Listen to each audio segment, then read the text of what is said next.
Okay. Yes.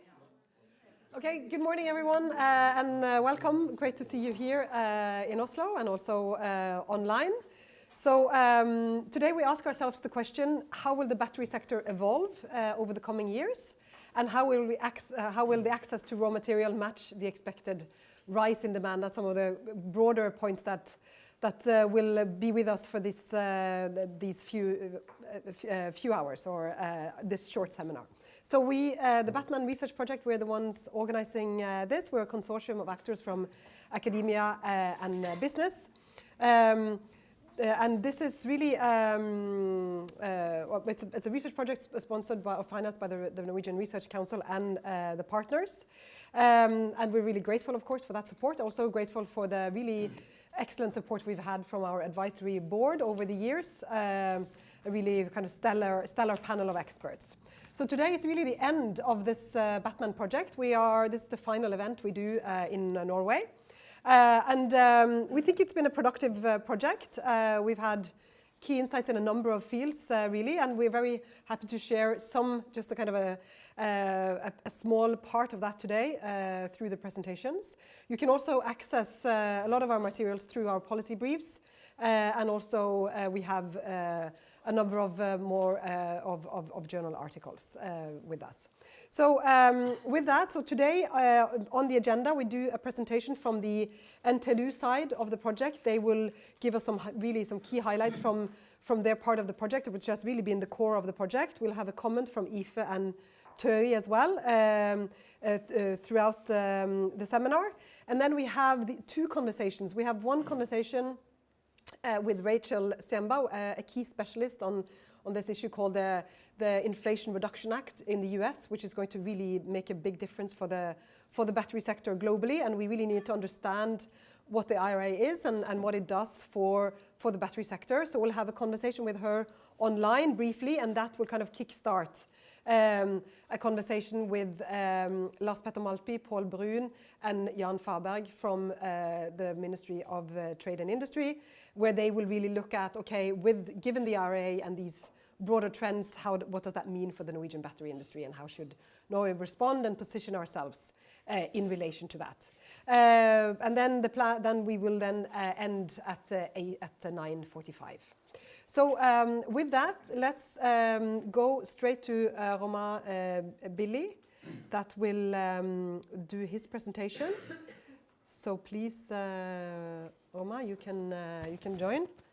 And you can take my microphone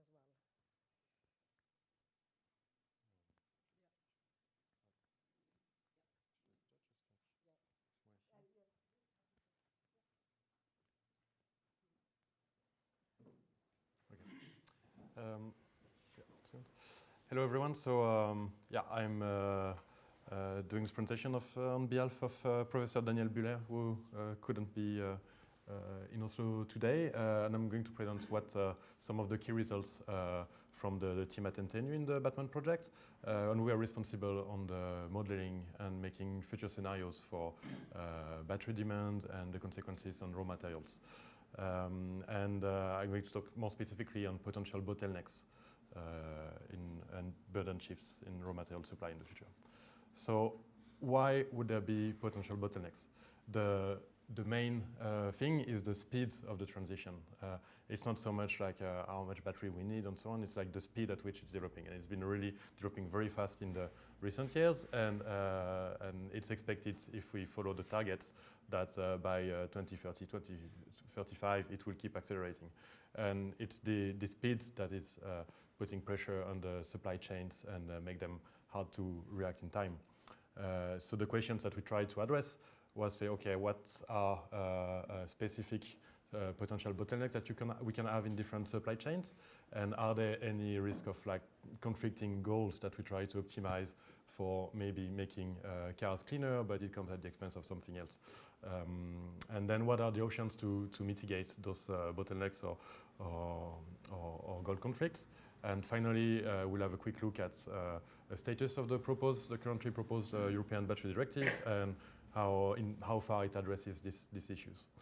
And something that I want to stress also, like, the reason for bottleneck and what do we need for fast penetration of electric vehicles.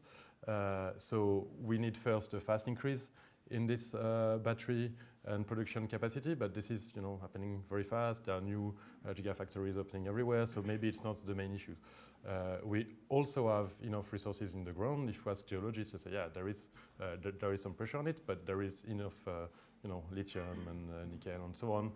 We need to keep exploring, but we'll be able to mine more, and that will come in the future. The real issue is we are not sure how fast it can increase.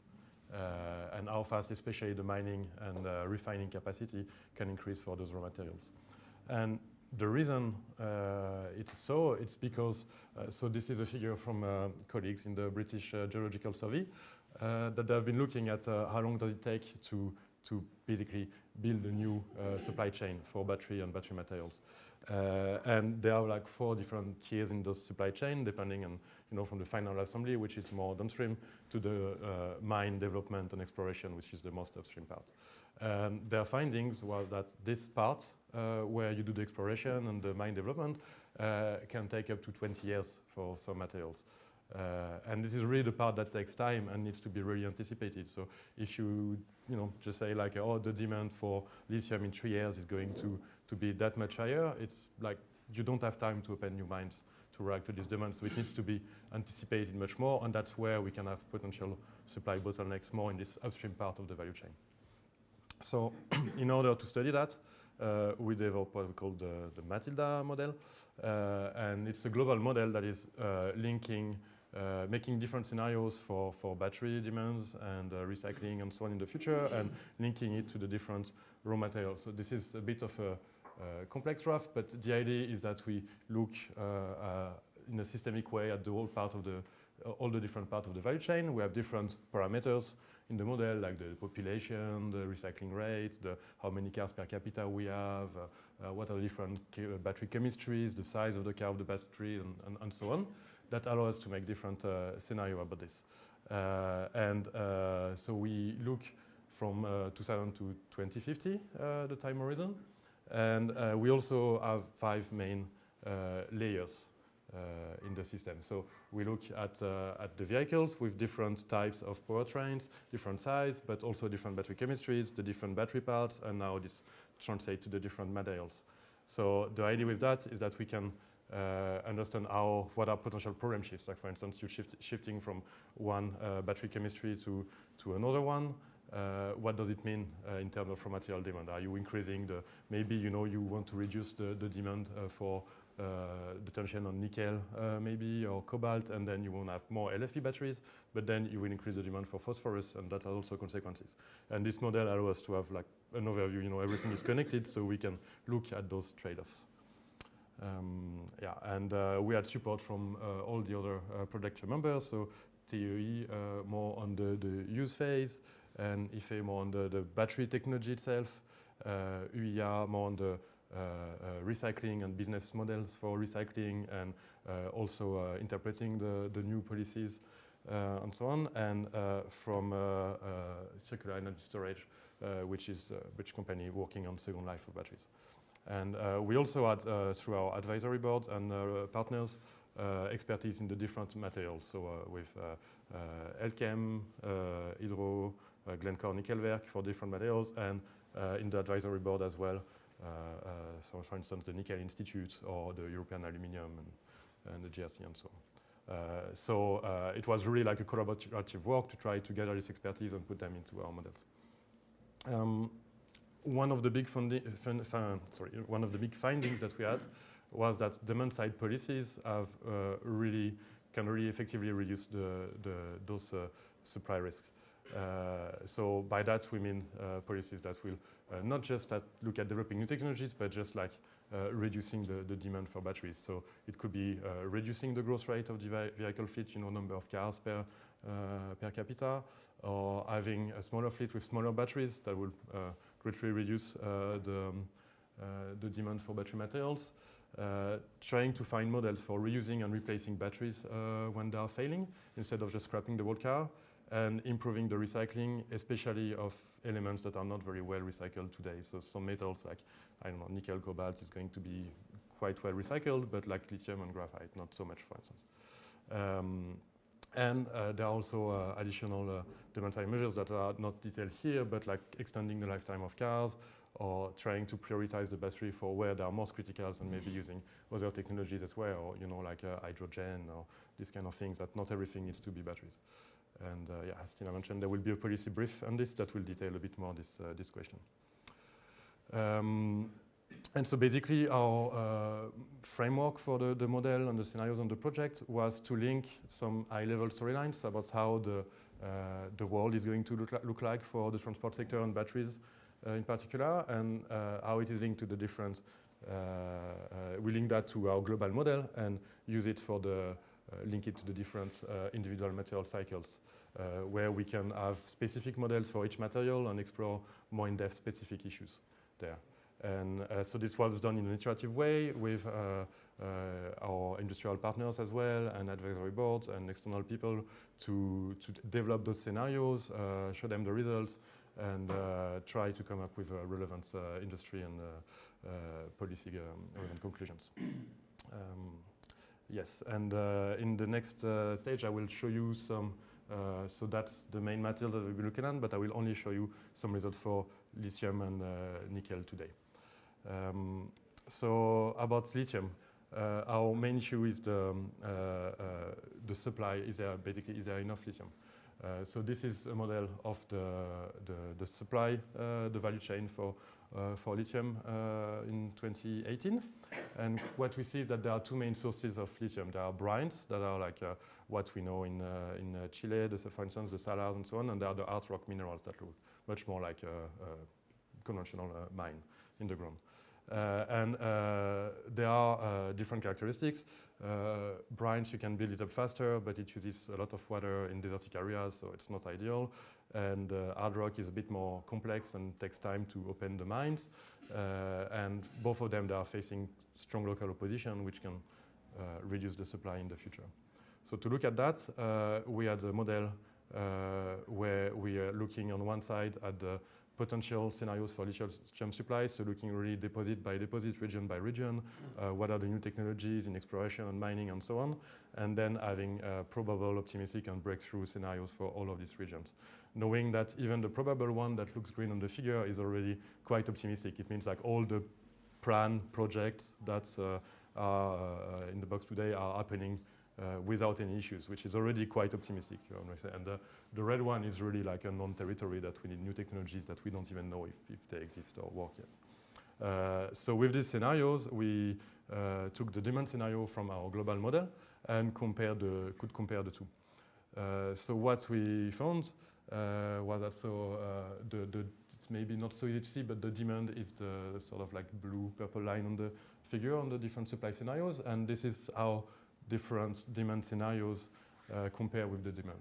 And what we see is that in the top left, it's maybe a scenario like if nothing special is done, then we go very fast into the red territory, which is probably very risky. And there are several options to try to address it. So to avoid this bottleneck, we could either have real breakthrough in mine development. This is more relying on the orange and red areas, or we can increase recycling. So that's what you see when you move from the first column to the second column. You introduce more efficient recycling for lithium, which is not very recovered efficiently today, and then you make it better in the long term, but it takes time before recycling can actually play a role, and you're not solving the problem in the short term. So in the short term, we need more like lithium-saving options, so either developing lithium-free chemistries, which is what we have more on the right side, or these demand-side policies that I was explaining at the beginning, and when you go more to the bottom and you see that, here you could really have an effect and go back to some green territory. But anyway, in the coming years, it's very hard for this to have an effect, and we forecast that there will be a lot of tension on the lithium supply in the coming years. Yes, so that was for lithium. For nickel, the issue is a bit different. It's not so much about do we have enough, but it's more like nickel is a complex cycle. It's mostly used for stainless steel up to today, and still the part from the batteries here on this slide is it's pretty small. It's just like this nickel sulfide that goes into battery up there. So, yeah, so it's a very small part of the production. and there are different production routes to produce this sulfite. And the question is how it will evolve in the future, which routes will be used to produce the batteries. So here it's a slightly simplified version where we identify different production routes that could be used to produce the battery. There are two main differences. We have like the sulfide route and the laterite route, depending on the ore types that we have, and they come with different characteristics, different technologies and so on, and different carbon footprint. So the issue that some routes are 10 times more carbon intensive than others. And the question is which one will be used to produce the battery in the future? Is it more the sulfide route, which has lower CO2, or more the laterite and nickel pig iron smelting that comes with higher carbon footprint? The issue is that the production routes that are quickest to scale up are also the ones that have the highest carbon footprint. So if you have not so much planning, and if you increase the demand very fast, you're going to go with the easy way, which is like the purple in the figure, fast and cheap to build up, but very bad in terms of carbon. While the other routes require more long-term investment and planning and risk, and can only happen if there is enough commitment for it. So if we go back to our cycle here, yeah, so this part is large plants that are so to build up and will have low carbon emissions, but this is more like in Indonesia, for instance, and it will come with very high carbon emissions. It would be nice to open this like sulfidic route, but it's harder for investors, it's more risky, and it might be more like the nickel pig iron that will be more carbon intensive that will happen. And we say, okay, but what happens with, for instance, the EU battery directive, which proposed to have carbon footprint on batteries? Maybe that will make that better. It's true, but the risk is that if we only limit the carbon footprint of batteries, since, as I said, like most of the nickel is used for stainless steel today, you can just have a burden shift that you would use the clean nickel for the batteries and the dirty one for stainless steel, and no one will really notice, So you need to change a bit the scale and take that into account and really try to address the carbon footprint of the production. Yes, and finally, some conclusion on the proposed EU batteries regulation. So the three objectives are to boost the EU market, to develop a circular economy, to reduce the supply risk that I just mentioned, and to reduce social and environmental impacts. So for it, there was like 13 measures that we slightly regrouped here. I'm not going to detail everything, but a lot of them are actually about circular economy, some of them, and some of them comes with quantitative goals, the ones that are in green, and some without any quantitative goals, the ones that are just in red. So some of the comments on our side is that, for instance, the directive has quantitative goals for recycling, but not for reuse, which might favor recycling over reuse, and our models show that it's not probably the best option, and there is a lot of potential by reusing more instead of just recycling. Second point is that those recovery rates that have been defined, those quantitative goals for recycling, they are only for some materials, and some critical materials like silicium, graphite, phosphorus are not concerned. And so you risk to create a problem shift from, let's say, nickel to phosphorus, and from transport to food, because phosphorus is used as a fertilizer, and this is not really addressed at the moment. Also now we have carbon footprints for the battery directive, but not for other sectors. So we know that this regulation is a blueprint for the EU. They want to try to have this higher level of ambition for battery and then generalize to other sectors. But it will be really important to keep the same level of ambition for other sectors, because you could then otherwise have problem shifts from batteries to other sectors, as I showed with the nickel example. Especially since carbon footprint is maybe not the right metric and comes with some limitations. And finally, there are not really measures to really reduce the demand, which maybe is also the role of the different member states to adopt, but this is really lacking at the moment in the proposed directive. So we should not believe that, okay, this is fine with this EU directive and everything is done.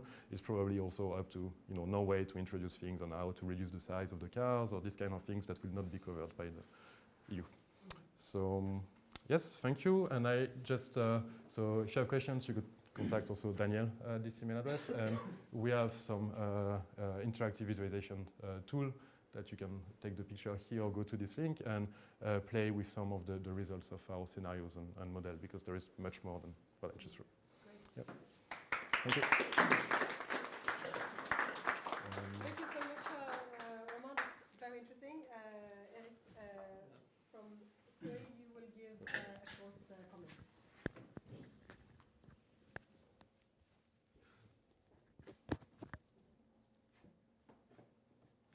Okay, so it's on. Can you hear? Yeah. I will be very brief. I got 3 minutes. 2 days ago, I had 1 minute at another conference. So this is a step forward. The first time I did any research on electric cars was around 1992. That was the first cars that came to Norway. There were less than 10 in Norway. Since then, we have registered for the first time about 600,000 electric cars, battery electric cars only in Norway, and the share of the fleet is rapidly approaching 20%, whereas this took then 30 years to achieve. If you look at the EU, they are currently at a market share of about 10% across the EU, and the fleet share is like 1%. So the market shall go to 100% for cars and light commercial vehicles by 2035, which is 12 years from now. So everyone will have to be very busy with developing vehicle production, engineering the new cars, and putting up battery cell production, and not the least, finding all the materials that will be required to deliver on a disruption of this size.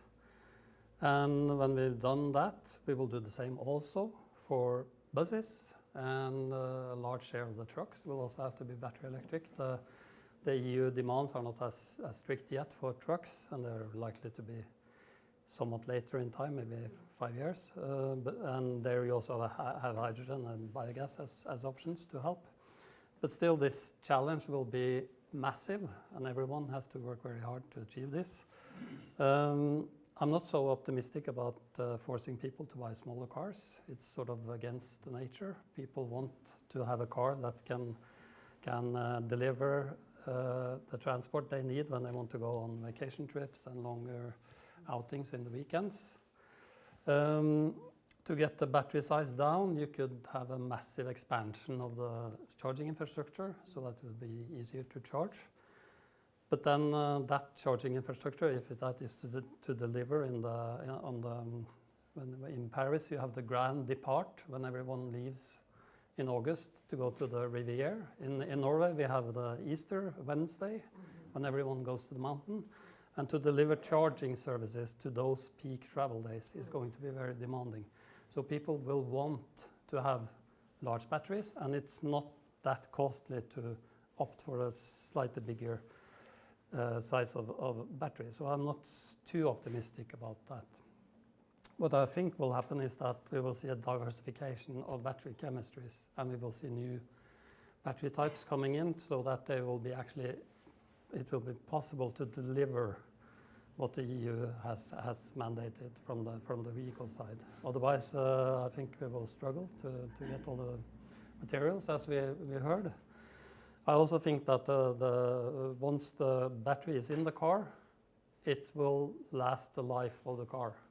We won't have to replace batteries in the vehicles, maybe apart from maybe buses that are used in extended second life periods in Eastern Europe, for instance, may need a battery replacement before their second use. But apart from that, I think the batteries will last the life of the car. And then the question is, what is there to reuse when you have a 15-year-old battery that has sort of reached its calendar life, where you get to the peak where the capacity goes down rapidly?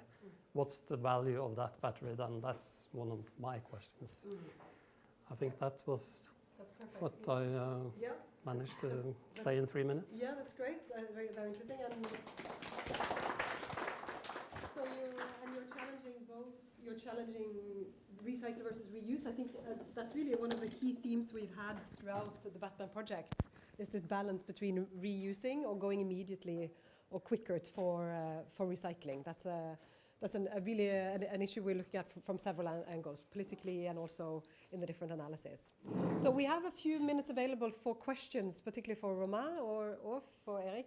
Any comments or questions to what you've learned so far? Yes, please. Yes. My name is Sherry Bogra. Yeah. I'm from Norwegian Institute of Air Research. Yeah. Not really a question, but it's more or less like a query. Yeah. Is there repairing option available post the lifetime of the batteries? Yeah. I mean, based on certain physics-based models or something like that, which can actually extend the battery life by repair itself before putting into, recycling, because it's a really very environmentally intensive process, whatever you do with the recycling. So is there a repair option available for these batteries? Not straight enough. I mean, maybe there are some technological options. I don't know if you have I can maybe comment if I can. There are a lot of research efforts into looking into how we can extend the lifetime of batteries after EV. So you can limit how we cycle the batteries and reduce the pressure on the batteries to cycle within a smaller potential window, and also reduce the temperature and C rates. And then we have at least shown in our labs that we can extend the lifetime quite a lot also after an EV life. Because I'm working on the second life aspect, and I need to know whether this kind of refurbishment is possible or not. I'm done. Yeah. Thank you. If I can comment on this, I think it's also like it's acceptable to have lower level of performance for Second Life than for EVs. But we have really developed like several models that look at, for instance, what is better between Second Life, or is it good to have vehicle to grid, or this kind of things, and or recycling, because you could also say that as the battery technology is getting better, let's just take the old batteries, recycle it, get the materials from it, and make new batteries that will use less, And so this is not a really easy answer, but what we find is like for this to work, to have more recycling, it also needs to be better recycling that recycle all the materials, not just some of them as it is today. And when you really increase the performance of recycling, that it makes more sense to recycle versus reuse or Second Life or this kind of things. But otherwise, like these options, like Second Life or vehicle to grid, are very good to reduce demand, at least as of now. But, Excellent, thank you. Further comments or questions? No, thank you so much. That's a very useful exchange, and that brings us to our next item on the agenda. So good morning, Rachel, from us, and good evening to you in the US. Great to have you with us, Rachel. So we're really delighted to have Rachel with us this morning. So Rachel Siemba is an adjunct senior fellow at the Center for American Security and a founder of Siemba Insights. I know few people that have a better grasp of key issues in the global economy. She served previously as a co-head of research at Rubini Global Economics. And she's really widely used as well in North American and global media, I must say, Rachel, and really providing excellent and sharp analysis. So this is a really great person to have with us. And before I start, Rachel, just to say, do give us a kind of a transfer now. So what Romain has given us is really, these larger prognosis and scenarios for, where are we headed in the battery industry, and really how can we grasp and cope with these supply challenges that we know we will face as we are moving forward with the green transition. And really that's what we've devoted our time on in this project, is really to study that from lots of different angles. And one element that we've tried to bring into these more kind of statistical and scenario-based analysis is to really have a key attention to how political regulations are shaping the battery sector. So Therese Birkeland, who sits here in the audience, has done a whole PhD on the battery regulation and how the European Commission works with the battery regulation. And we see that And we know that the battery regulation really is a fundament for the new battery industry that's kind of emerging in Europe. And we also know that as we're making this shift, the green shift, both in battery sectors and also other sectors, there will be a kind of an interplay between regulation and market all the time. And markets will be shaped by regulation. So we need to factor that in when we look towards the future. So in this Batman project, we've spent a lot of time primarily actually on European policies. And that's been really fascinating. And again, I think the European Green Deal is really lying behind this. And then the battery regulation is one key part of that. So we've looked at that, but now as we're ending the project, there are some really interesting things happening in the US. So, China was in a sense the first mover. It was first Chinese subsidies, Chinese regulation. They built a massive market for EVs, a very prosperous market for EVs in China. Then Europe has kind of taken their initiative and are now building their big battery factory. And now in 2022, it's really a breakthrough year where we have a very comprehensive set of policies from the US that is now trying to build the US factory, manufacturing capacity. So with that, Rachel, the key element that kind of kickstarts this or really is the first major push from a kind of political perspective is the Inflation Reduction Act, which is a kind of really comprehensive act. So our first simple question to you, Rachel, is really, what is the US Inflation Act? Can you just kind of give us that outline first?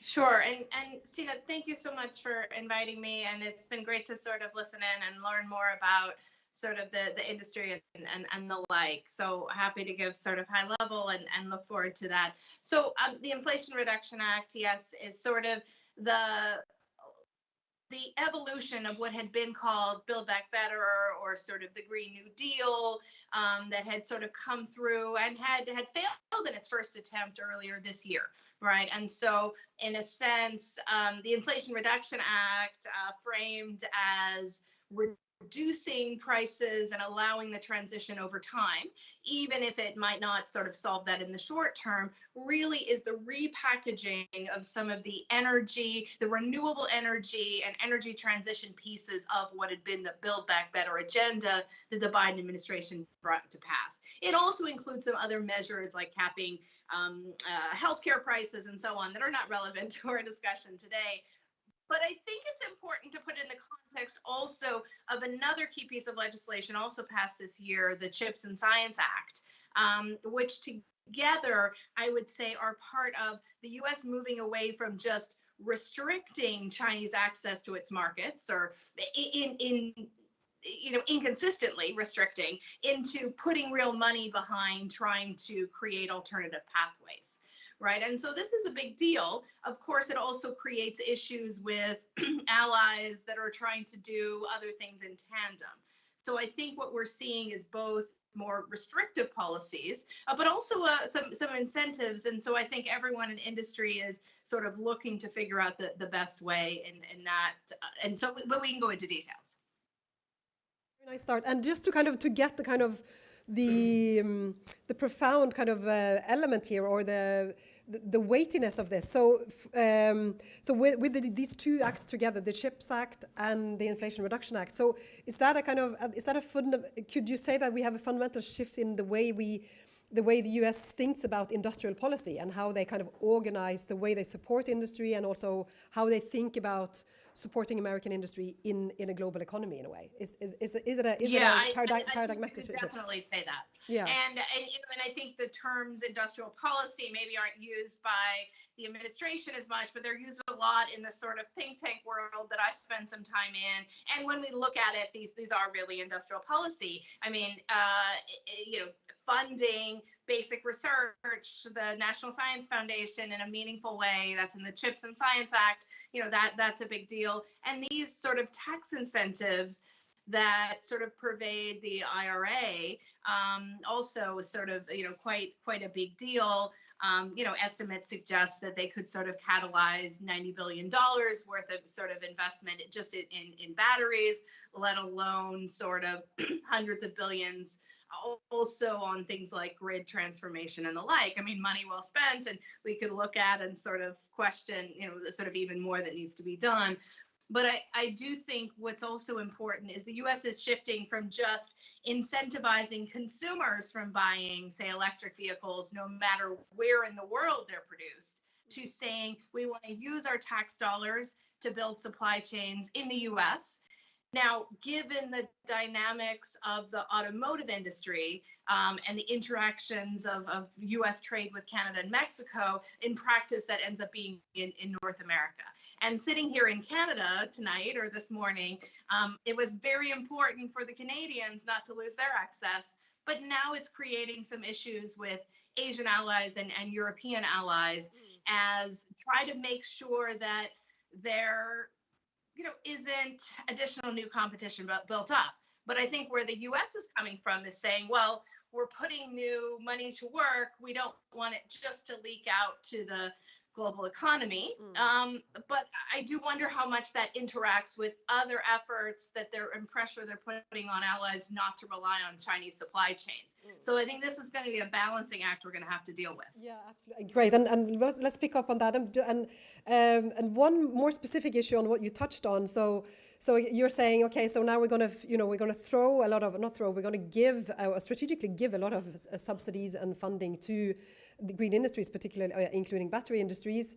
But when we do those subsidies, we are also going to make sure that you're actually fully building US manufacturing capacity. And just a parallel to Norway, this is of course what we didn't do. I mean, we've had a very generous tax regime, but we've never really tried, as you said, as the US did before, any green car is a great thing, and we want to, support that. And that's really, I guess, what we did in Norway. But of course, we are a smaller country, and this is not the same type of scale to our industry. But that's a really interesting, I think that's a really interesting shift as well, that it's this dual element of building an industry together with enabling consumers to have green choices, if you like. So that's the kind of our introductory points to the act. But also, let's take one more question on China. And you touched on it already. It's a different way of doing the competition with China. And Biden usually has this, he has this saying, where in many of his speeches, we're in the competition to win the 21st century, and we're in a competition against China to win the 20th. So how does that play into it? How to what large is it really? This kind of is it a primarily a strategy that has to do with competitiveness against China, or how should we understand it? What are these broader aims? How should we understand them? Sure. So I do think that the administration is very focused on competition. I think that Congress, if anything, is even more focused on competition. And I will say that it makes it easier to pass anything if there is a competition with China angle, right? And so that political frame, and sometimes politics make strange bedfellows in that way, but it does create challenges, because I think, as you all have sort of highlighted in your project, there can be a lot of new developments, but we do have to recognize how much China sort of dominates elements, key elements of this industry. And so it's clear here that this is one of the areas where the U.S. is really trying to disincentivize, where possible, use of Chinese supply chains. And so explicitly, there are limits on incentives if any part of the battery supply chain touched Chinese processing or Chinese manufacturing. And that, of course, is one of the reasons EV producers from South Korea, for example, are quite concerned because of their ecosystem. So there's both a kind of disincentive there, but also an effort to really recognize and say, well, there isn't critical mineral processing in North America, in developed countries, and sort of how can we put sort of dollars to work to do that? Now, of course, that doesn't happen overnight. As the last speaker highlighted, this takes many years.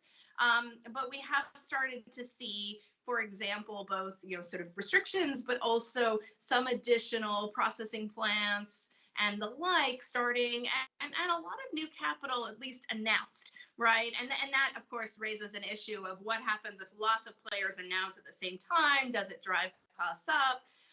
But this is really a sliding scale, or not a sliding scale, but an incremental one where there can be specific credits that come to, if the materials that went into the battery were mined in North America or in a country where there's a free trade agreement. There's also others if the batteries were assembled in those jurisdictions.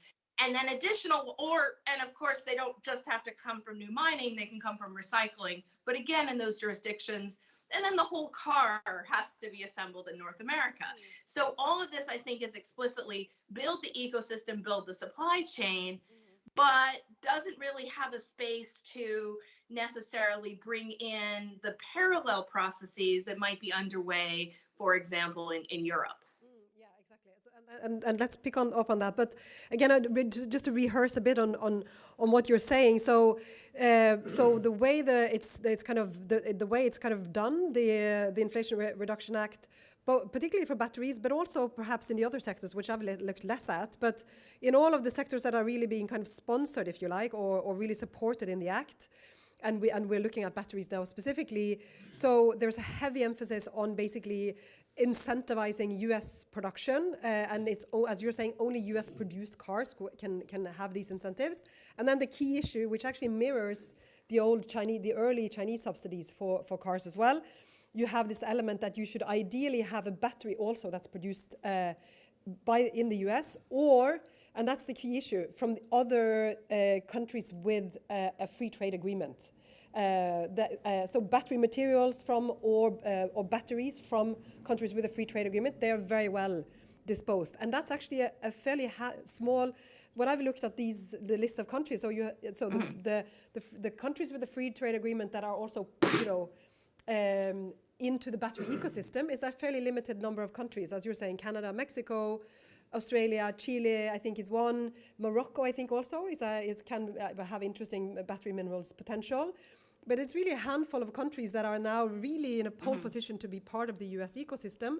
And as you're saying, so far, other allies like Europe, we are not necessarily part of this. And it hasn't been settled yet, really, if there's going to be a deal here or whether, the US will kind of push ahead on their kind of side, and we'll have we'll have the European market, European, industries moving ahead, on their path. Is that a right kind of way to frame it? I think it is, and of course I know that sort of key trade officials in the U.S. and in Europe are very much talking about this issue, and it's possible that we might sort of see some sort of adjustment. I mean, again, this is the law, and so I think the administration would be pretty reluctant to go back to Congress to have to pass something, because then the risk is they might remove it, pull it back. Particularly now we're sitting in this sort of lame duck period where the sort of debt ceiling needs to be, sort of passed, or else the government might shut down again later this year or at some point next year. We're dealing with maybe a slightly more constructive political reality for the administration than we might have thought a week ago. But still one in which there could be a lot of hearings and ways in which Congress slows things down. So there could well be some sort of a waiver that looks at countries with a similar sort of economic structure and similar principles, could even come into the EU-US to Trade and Technology Council. I mean, there are various things that they could be considered there. But ultimately, I mean, what this really is sort of something that subdivides the sort of tax credits and incentives based on it makes it allows there being a sort of incentives for sort of different people in the ecosystem and levels of of production and the like. And I think it'll also be interesting to see to what extent there's more government money also towards some of the mining operations and the like. That could be another parallel process. We've seen that between the US and Australia. We might see it now maybe in Canada, though from the US side. Canada just 2 weeks ago sort of forced Chinese companies to disinvest from some of their mining companies. And I note it's not just Canadian companies, it's money, it's countries that invested in Canada, but or sorry, raised capital in Canada, but the mines are in Chile or exactly. in Africa. Yeah. So I think this is a sort of, and I don't mean to just focus on the mining side of this, because the sort of production side is important too. But I do think that's a sign of sort of where U.S. officials are. Exactly. I do think it's a dynamic. No, I know we're out of time. No, good. Yeah, sorry. Excellent. I think that's super insights, Rachel. And I think, you know, and this general point on fragmentation, and we're allowing for geoeconomic fragmentation, I guess, is one term here, at least to some extent, from your Canadian example. And just a final, your point on the midterms, I think is very, you know, topical and appropriate here in November. And I take note that you're saying, and we talked a little bit about this before as well, you know, with the midterms and the composition in Congress now, you know, your interpretation, Rachel, is that, you know, this IRA Act, it will stick, actually. It's not likely to be unplucked or by the new Congress, but maybe unlikely to move further. But I think from a European perspective, we should think it's here, it'll work, you know, it won't be undermined overly by incoming the new incoming elected members, and you know, and we'll need to move forward, basically. Yeah, I think what we should, you know, watch for, I mean, some of the things that are likely to happen, we might see some moves on permitting reform that not only impact fossil fuels, but also impact the mining sector. Yeah. I think it would be hard for the new Congress to push back against trying to build more industry in the U.S. Right, and one thing that is bipartisan is more competition with China. Now, again, you know, I mean that has its own questions of living in reality, particularly in these industries. But I do think what's notable here is not only is this sort of money allocated and here to stay, but a lot of these sort of cover production through 2030, maybe 2032. Of course, it might take almost that long to really come into sort of play. So there might be some tax credits that companies can start to access, especially maybe via sort of recycled equipment and the like, starting already next year. And there might be others that only come into play 5 years from now. Yeah, exactly. Great, super. So thank you so much, Rachel. I think we should give her My a round pleasure. of applause. And Thank have a very nice evening. Very kind of sportive of you to do this at a late hour, and we're really happy to have had you with us. So thank you so much, Rachel. My pleasure. It's a very important topic. Happy to join you on. Exactly. Great. Thank you. Cheers. Yes. Okay. So we will now then move to the ending kind of conversation on this. And we have three really interesting people to join our panel. It's Lars Petter Maltby from Process 21 and formerly of the Eide cluster. We have Jan Farberg from the Ministry of Industry and Trade, and we have Paul Brun, Executive Vice President of Morrow Batteries and one of the founders of Morrow Batteries, which is one of the gigafactory initiatives in Norway. So with that, I think we'll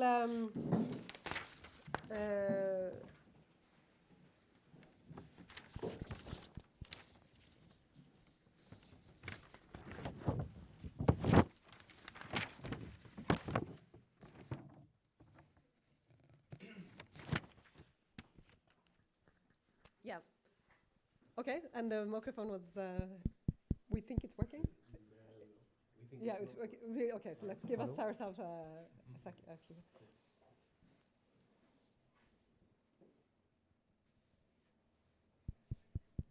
We can speak loud. We can speak loud, but we do have an audience online, so I think they would benefit from it. Or if not, we can pass this one around as well. No, it's okay. We'll pass this one around. Perfect. And I think you should. Yeah. So I'll start with the first question. So we now heard, you know, I think the key message from Rachel is that this is big. You know, it's really big. It's a kind of different way of thinking. How do we build the U.S. Industry? You know, it's this kind of forceful combination with, you know, competition with China. Then you have bipartisan support for it. and it's a willingness to spend money and you combine the green shift with also a willingness to really put a lot of funding into building vibrant green industries in the US, including batteries. So that's happening in the US, and then how do you see this as kind of shaping the Norwegian battery industry? And Lars Petter, you can maybe you go first. What's your kind of initial reading of this from our perspective? Well, it's.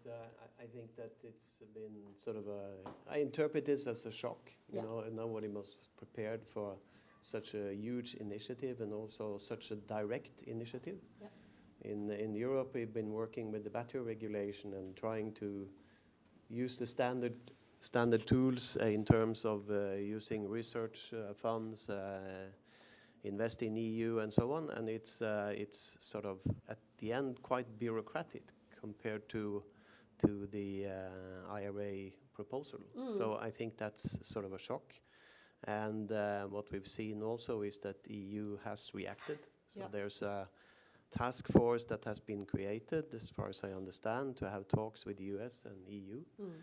And then we come into the question of where does Norway stand on that? And I think it's really too early, but definitely we have to monitor what is the dialogue between US and EU and not be forgotten. Yeah, great. And let's return to those issues as well. And Jan, your kind of initial reading of this, well, first of all, as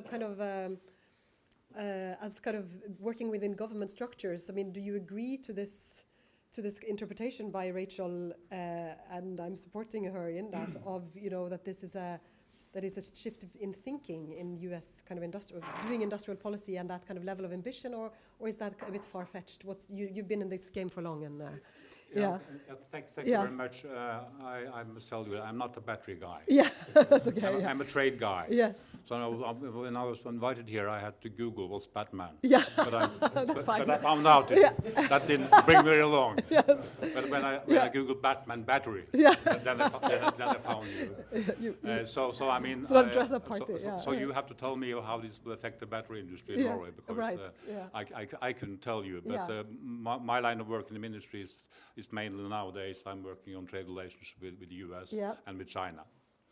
And it couldn't, is this a big shift in American policy? Yeah. Not really. No, okay. I mean, this China issues has been there for long. Right.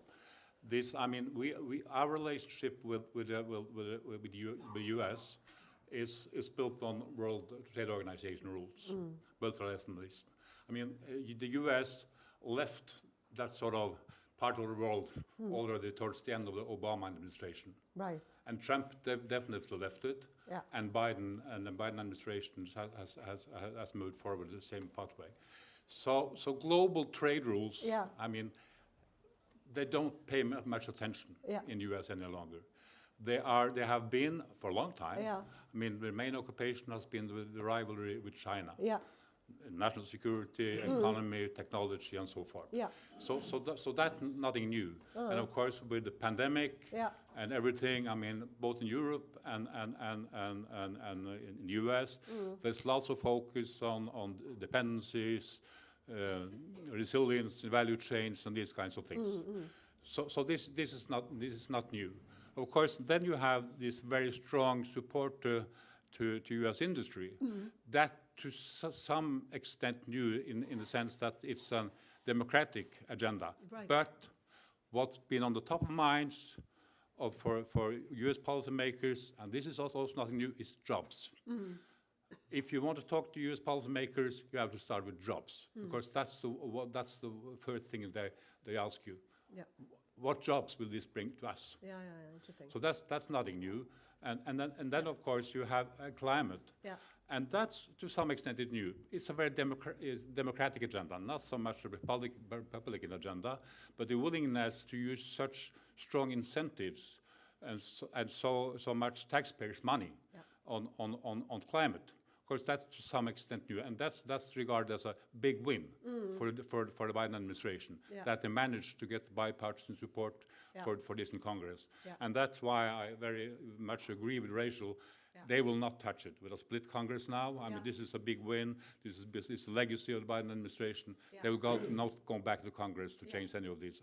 And it's quite detailed. Yeah, exactly. And that leaves very little leeway for the administration, I mean, to give us waivers or exceptions or so forth. Interesting, and great. And before we move to Paul, just to pick up on your WTO element and the kind of the general, but I think that's a key kind of global trend as well, the lack of leadership really of the US in further strengthening the WTO or building or using the WTO to the same degree that they did beforehand. That is a key shift, and that also will kind of come into force here in the sense that to the extent that one could challenge from a European perspective, we could maybe challenge some of the elements, some of the high subsidies, for example, that is going to be given, could perhaps be challenged in a WTO setting.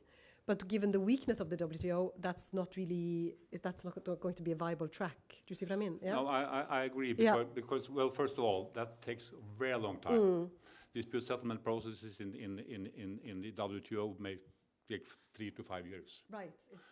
And you're allowed to go ahead. now Yeah. the US has blocked the appellate body, so you're not able to finish the process within the WTO. Yeah. So you can create irritants and criticisms and so everything to the WTO system, but you cannot really use that as a tool to change the regulation. Great. So again, the message there as well is that the IRA is here. It's here to stay basically, and from a European side, we have to really take it as it is. It's not WTO is not going to come and change it. It is what it is, and then we'll deal with it. It will not rescue us, no. Yeah, exactly. Great.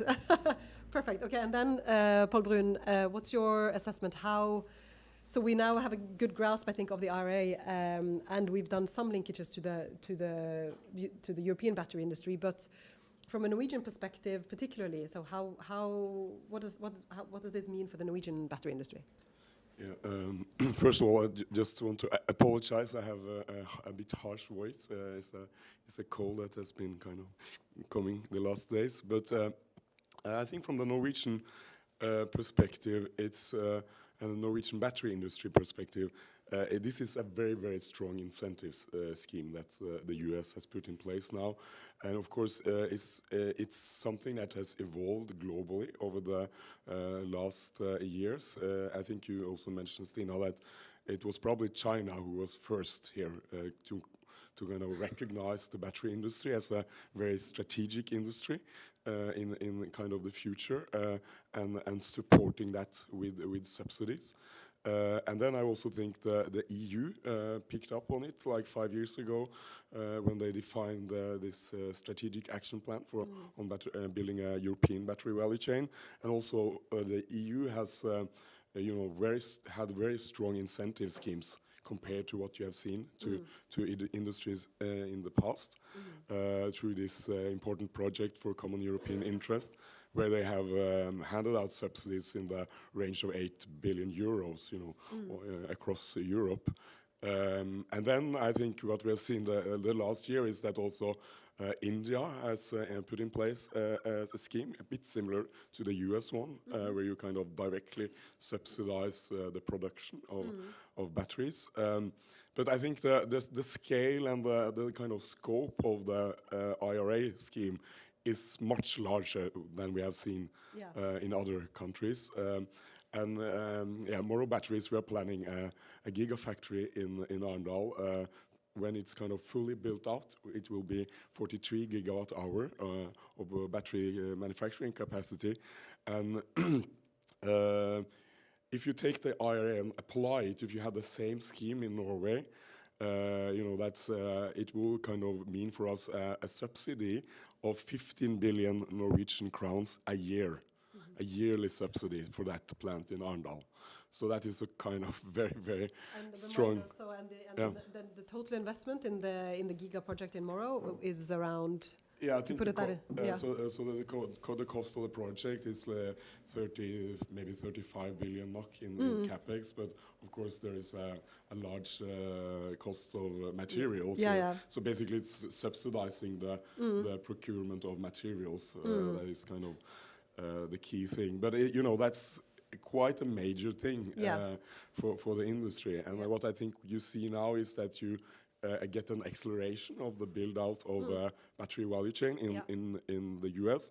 And I think what you might see is that the build up of a European battery value chain will slow down a bit. Right, exactly. I think that is kind of what we are seeing, because Yeah. it will distort basically capital flows, making it much more attractive to invest in the US battery value chain, and less comparably attractive to invest in Europe. So what you're saying, so it's global investors, and particularly American investors that are also operating globally. Yeah. They would want to channel their they could invest, technically they could invest anywhere. Exactly. But that type of money, it's going to be hard to get hold of from European actors, but it will be much easier for American I think you actors. have seen already. I think Tesla has kind of scaled down their plans a bit in Europe. Yeah. And also the South Korean players, battery players. And you have Freyr in Norway, kind of also building a plant in the US. So I think you will see the US has been lagging on this in this industry for a long time, and now they will definitely accelerate and speed up that process of building their own value chain. So it changes the kind of competition for capital, really, but it also changes the competition for getting secure supply routes. Exactly. Yeah. I think, what's your sense there? Yeah, so I think, I think you will see this regionalization of the market, for battery cells. You will, so in Europe, we will produce for kind of European car manufacturers for the use of batteries in Europe, and I think the same you will see in North America. But I think on capital and material, I think you have this global kind of competition. So I think that it will also impact, I think, the access to raw material. There are, as Rachel explained, a lot of details in the act on that side, what kind of material from which countries. So we don't know exactly how that will play out, but it's important to follow closely. Thank you. That's very interesting. So, and last Petter, if you touched again on you ended by saying Norway and the EU needs to cooperate on this, on how we react. Could you kind of tell us a bit more about the Brussels kind of thinking on this, or is there a reaction? Do we see any signs of matching this, or will we continue on the path that has already been kind of laid out? Or what's take the liberty of speculating how it will become. Yeah. So, Yes. so because what I said is that there's a task force now. There's a significant reaction from the EU, and it's no doubt what Paul said is that it will immediately focus the capital flow towards the bigger incentives. It's no doubt. On the other hand, I think that we should not consider it in a way that everything will be moved to the US, because there is a market in Europe. There is a lot of competence in Europe. Most of the competence is in Asia, and it's a matter of building that up at the same time. So, and what we heard this morning is that everybody's going to fight for the same raw materials, whether there's a free trade agreement or not. So I think that it's no doubt that these initiatives that is coming through the IRA will has shook up the industry. But I think that some of the measures that EU will come back with, and that's my speculation, is that there will be more and more motivation for projects, for investments in Europe, but throughout the whole EU. So everybody has to compete sort of on the best projects, but more directly linked to investments and sort of subsidies in that way, but in the competition between all the EU countries. And that is that for cell manufacturing, or particularly for the raw material and battery material side? Is that where you have? I think that is the case for the battery cells. In terms of processing, I see that through what's coming up now, and there will be a webinar tomorrow, just for everybody to know, the Critical Raw Materials Act.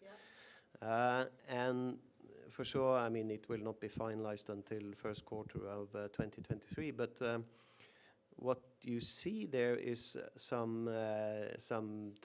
it's more pragmatic than IRA, meaning that it is also, some of the proposals that are coming from some of the actors is that you have to make partnerships, and I think that is very important for Norway to have a EU-Norwegian partnership, which has been established already, and that also EU can invest in mines, throughout the world. Very high ESG standards, and that the barrier for entry into Europe is going to be based on the footprint and ESG standards. Yeah. And I think it's sort of it's a good academic way. Whether it will help at the end, that I'm not sure. I think we tend to do it very, very well and very tedious and probably not too pragmatic. Yeah, with the European way, exactly. Thank you. But also heightening, as you're saying, the ESG element in a way. Absolutely, and that I think that's put forward on all of it. It's a matter of whether you import, you are allowed to import to the EU over time, but you have to have high ESG standards and low CO2 footprint. Exactly. Yeah, great. And Jan, so when it comes to Norway's role in this, so how can kind of Norway align itself with the EU in how we respond to this, or what do you see happening there? Are we an actor in this? Well, we are very much aligned with the EU. I mean, both Norway submitted comments in the public hearing that had a deadline last Friday. I mean, along with the European Union, Japan, and other countries. I mean, and we were very much forwarding the same message to the European Union.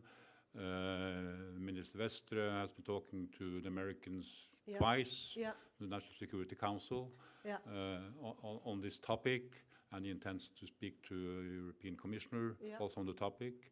So of course there is this task force now between US led by the National Security Council, the White House, and the European Commission led by the Chief of Cabinet Ursula von der Leyen on this. I mean, and the EU is asked for some kind of waiver for allied countries, and that's in my mind I think is quite unrealistic. I mean, the administration has to stick with the law.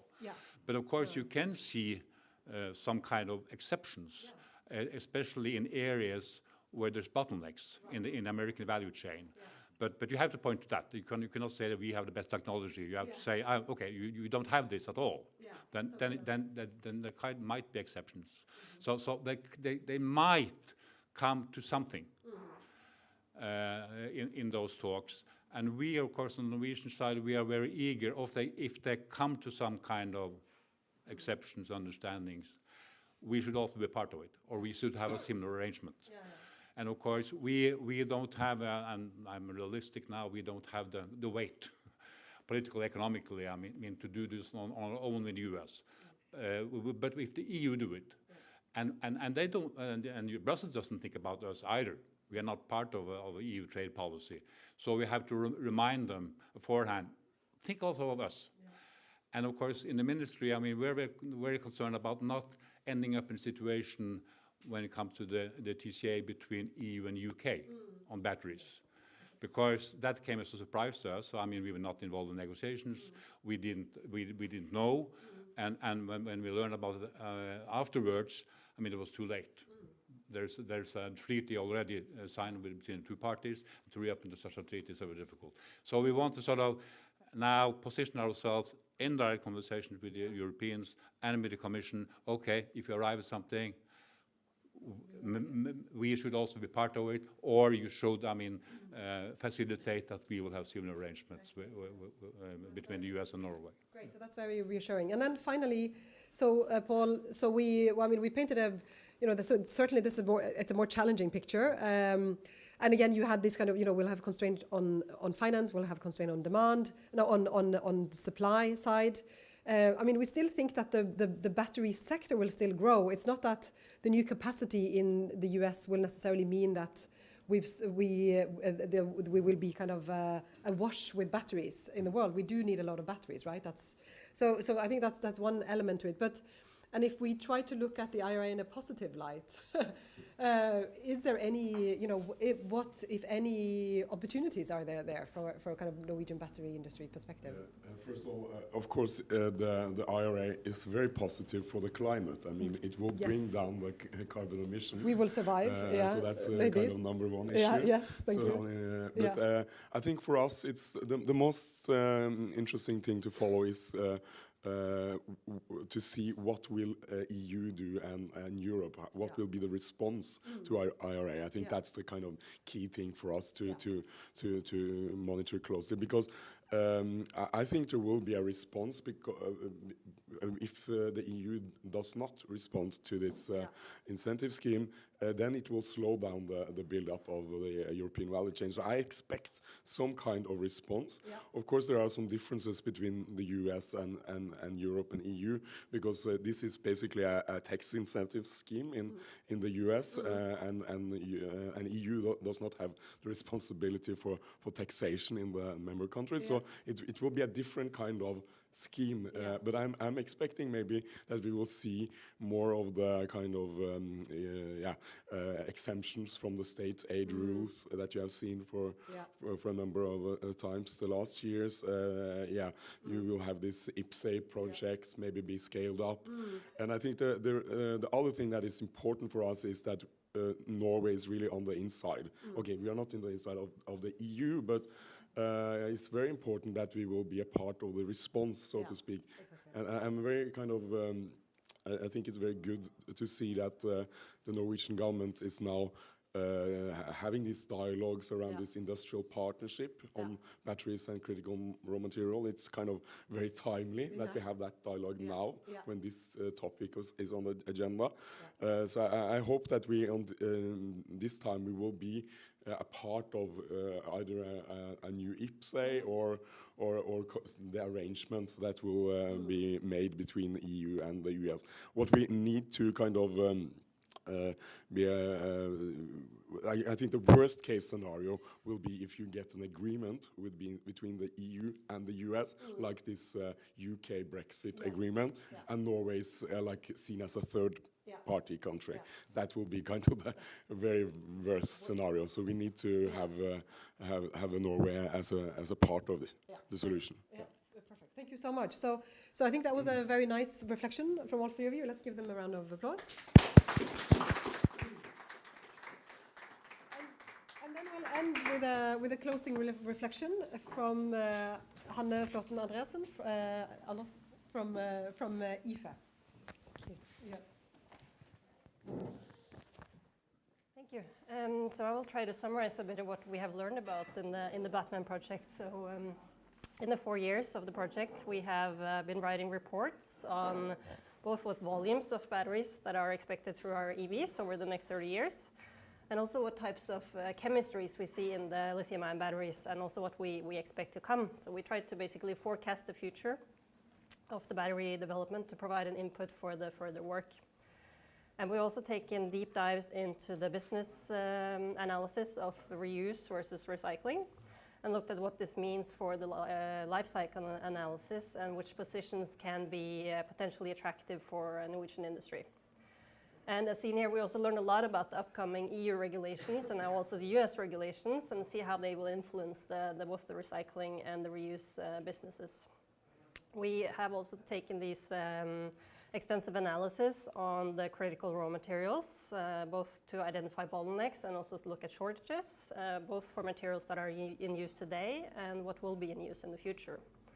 And the data, as we have seen, they have been gathered into a material flow analysis model that can show the different developments for the scenarios that we have established. And we sincerely hope that the findings and the learnings from the Batman project will be of use and of interest to industry partners that already find themselves in the recycling industry or are looking to expand into this.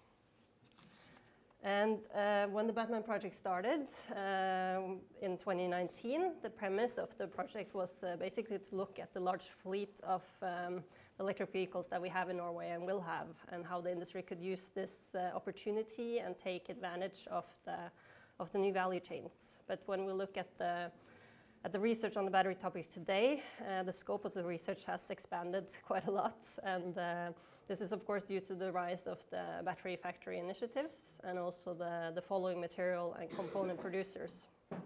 And today there's a lot more hands-on research that is performed, and this will continue to be necessary also for the future to get these initiatives from the startup phase and into the to be established businesses. So we recently got the Norwegian battery strategy, which points at three main competitive advantages for Norway. That being the production of more sustainable batteries than the rest of Europe, and also the recycling industry, and also the usage of battery markets, such as EV, maritime, and energy production. But there is still a lot more work to be done within battery R&D, and some of these issues are, for example, to look at how to increase the TRL levels we're working at. We need to have much more piloting facilities. We need to look at how we can upscale the different processes we're working on, and there's also a lot of infrastructure needs for the future. And we also need, as we've seen earlier today, we need to continue to build up parts of the value chain that where we see shortages or bottlenecks in the market. This is especially important for the extraction of the raw materials and also for the anode and cathode production, where we see that the announced capacity within Europe is not high enough to meet the demands of the batteries we will need. And the same goes for the recycling industry. The announced capacity on recycling facilities is also much lower than the needed capacity. And that means that these new regulations that will be effective soon cannot be enforced. And also to support the growing industry partners, both in the project and outside, we need to continue the lead for research. We need to look at those parts of the value chain that are immature. And we know that the upscaling will still take time and more research efforts. And we also need to focus on developing new battery chemistries and new technologies. And we need to make sure that that we're looking at the more sustainable aspects of these technologies. So with that, I just want to thank everyone for coming today and to listening into our final seminar on the Batman project. And for me, it's been very fruitful, valuable, and competence building 4 years. Time has flown. And I hope that it's also been interesting for those of you that have followed the project. Yeah, great, exactly. Let's give ourselves a